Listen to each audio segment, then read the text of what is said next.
Bismillahirrahmanirrahim. Alhamdulillahi Rabbil Alamin. Wassalatu wassalamu ala Rasulillah wa ala alihi wa sahbihi ajma'in. Amma ba'd. Assalamualaikum warahmatullahi wabarakatuh. May tanong dito, sabi niya, Sheikh, paano po yung mga naligid na po magiging parusa nun? Habang buhay ba ang haram ang buhay? Waalaikumsalam warahmatullahi wabarakatuh. Ang paglaligid po o pagputol po na hindi na po magkakaanak yung babae o yung vasectomy, hindi na magkakaanak yung lalaki, yan po ay haram yan. Kasi po, kaya tayo nilikha ng Allah subhanahu wa ta'ala kabilang sa buhay ng mag-asawa ay magkaroon ng pamilya, magkaroon ng mga anak at magpadami dito sa mundo.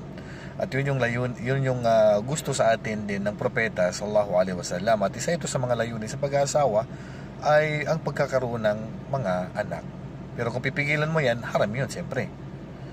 At yung mga nakapaglegit na, ay magbalik loob na sila sa Allah. At kumbaga, dahil hindi pa nila alam yung batas, siyempre ang Allah subhanahu wa ta'ala mapagpatawad. Wala namang babalikan doon kasi naputol na eh. Pero sa hindi pa nakakagawa nito, huwag nyo na pong gawin kasi malaking kasalanan yan. So bawal sa Islam na puputulin ang panganganak.